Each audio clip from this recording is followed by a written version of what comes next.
Joining me right now, White House Council of Economic Advisors Chairman Kevin Hassett. Kevin, it's good to see you this morning. Thanks so much for being here.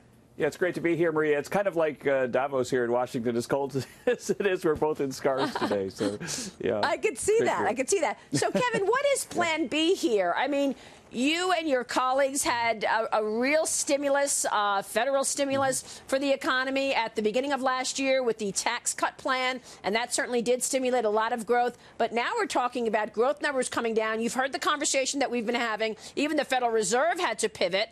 Do you have a plan B for keeping 3% growth going? Right. Well, again, what's going on is, sadly, it looks like it's possible that federal employees are going to miss another paycheck. I can tell you, Marie, that everybody at the Council of Economic Advisors is not getting paid. And so I have one staffer that started driving an Uber a week ago to make ends meet. I mean, the real human pain because of this amongst the federal workers is a real thing. On the economic side, what's happening is basically GDP is lower because the government shut down because we don't get the output from those government workers. And then it goes back up when they eventually come back to work. And so if we say expect that the first quarter might be about 0.5% lower if we miss a month, then we would expect to get the 0.5% back in the second quarter. Well, the president is the leader of the free world, though. I mean, isn't it on him at some point to blink? Well, I'm not a political consultant. I could say that we've got enormous amount of momentum going into next year. And one of the things, just from listening to you guys, get ready for this segment, that I would just have to disagree with is that we got weaker numbers from China. We have weaker numbers from Europe. We've been getting stronger numbers in the U.S., despite the government shutdown. I'm looking at a third quarter that's very close to 3, which gives us a year of about 3, and an enormous amount of capital spending in the industrial production last week that suggests that there's a lot of momentum going forward for the U.S., especially if we can get this government shutdown worked out. And also think about all the things that can surprise on the upside next year, that as an example, that we get a really good deal with China. That would be a big positive relative to last year when there was a lot of uncertainty about China. Yeah, I want to get to China in a moment. But did you just say you're expecting 3% growth for the fourth quarter? Yeah, fourth quarter is going to be about 3%. That's right. Okay, because I know for the second quarter it was 4.2%. For the third quarter it was 3.5%, and you're expecting 3% for the fourth quarter. Fourth quarter is looking right about 3. It might be a smidgen below, smidgen above, but yeah, that's right. And so, I think. Yeah.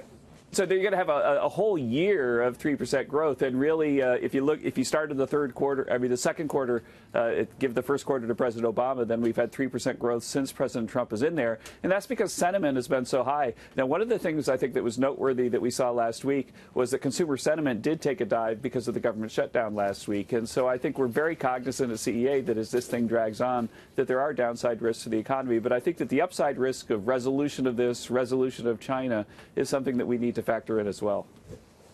So specifically, what is the impact of the shutdown in terms of actual numbers?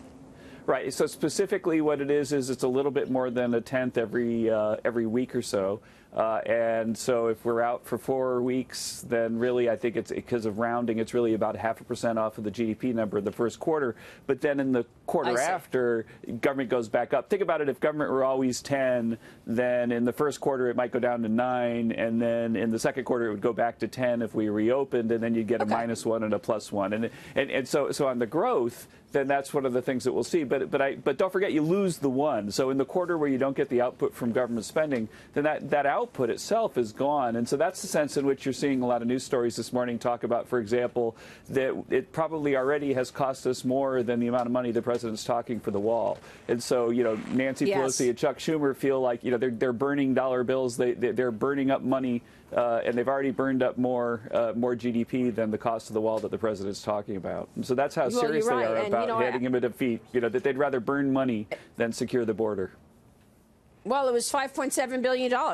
That's true, and that's the money that the president wants. Let me ask you, there's a lot of conversation about an analysis that you made. You compared furloughed workers to a paid vacation. Tell us about that. Oh, jeez. That was one of the things that, I've had some moments where I felt like the press wasn't really doing me a solid, and that was one of the worst, because what happened was that at the American Economic Association meetings, I did a very, very long interview about the economics of the shutdown, talking just as you and I have, and then a week later, the day people didn't get their paychecks, they took a cut out of our interview and made it look like I don't care about government workers not getting their paychecks, which, you know me, Maria, that's not true. And again, my whole staff is either either furloughed or working without pay. And, absolutely, government workers are going through a lot of pain right now. There are people that are having trouble making their rent payments. People are having trouble paying for their groceries. One of my staffers is driving an Uber. So, of course, there's a lot of pain. And, the NewsHour people cut it to make me look as awful as possible. It's one of the things that I think, you expect of the media these days, but I don't think we would have expected a place like the NewsHour a decade ago. So you're saying you are sensitive to the workers and the fact that they're not getting. Yeah. You know what it is really like I think that the media in some sense is kind of like being inside a car. So if somebody cuts you off in a car, you know how maybe you even, Maria, have given them the finger or something like that, right? But you would never do that if somebody in the grocery store, grabbed the orange that you wanted. And so there's something about being in a car that makes people stop acting, civilly towards one another. And it feels like the media has become this vehicle for that disindividuation that you see sort of inside a car. And I think that the NewsHour clip was a nice example of that. Kevin, do you expect we're going to see a recession come 2020? Right now we don't see that in sight. We're looking at 3% growth for this year as well because of all the momentum. Last year everybody said our 3% forecast was crazy. It looks like we're going to be right within a tenth or two. And I think that the model that gave us 3% last year is saying we're going to get 3% next year too. And so we're sticking with our forecast. Yeah, but I mean, look at the world today, global growth. I mean, earlier during my panel, Bridgewater Associates founder Ray Dalio talked about politics in the United States and global growth and its impact. Watch this. I think that probably next year, the slow up and then the beginning of thinking about politics and what that might affect economic policy beyond, something like the talk of the 70% income tax, for example, will play a greater role. So I think that that's, if I'm covering the world, U.S., and we live in a world economy, U.S., Europe, China, all of those will be experiencing a greater level of slowing, probably a greater level of disappointment. So Kevin, how much of the whole politics situation do you put into your models in terms of expectations? Oh, sure. Because you've got AOC out there talking about 70% rates. You've got a serious difference in terms of ideologies on the right and the left. Does the vitriol impact economic growth?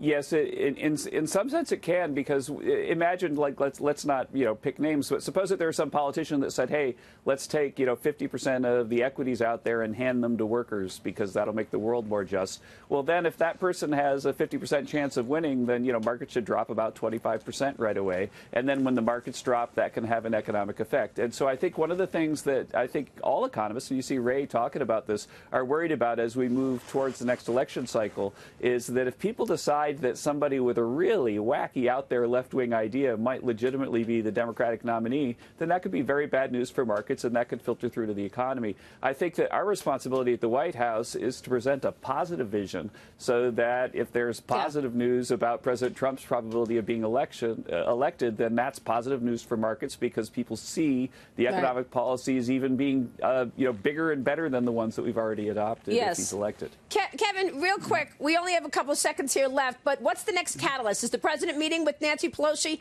and Chuck Schumer any day here? Are we going to see an end to this shutdown this week? I think that we certainly hope so, and I think that the president made a fair and reasonable offer to move forward, and I think that the next thing we're going to see is an attempt to get that through the Senate, and I think that's going to be the next hurdle. I think if it makes it through the Senate, it's going to put a heck of a lot of pressure on the House. Kevin, good to see you this morning. Thanks so much. Great to see you again, Maria. Yep.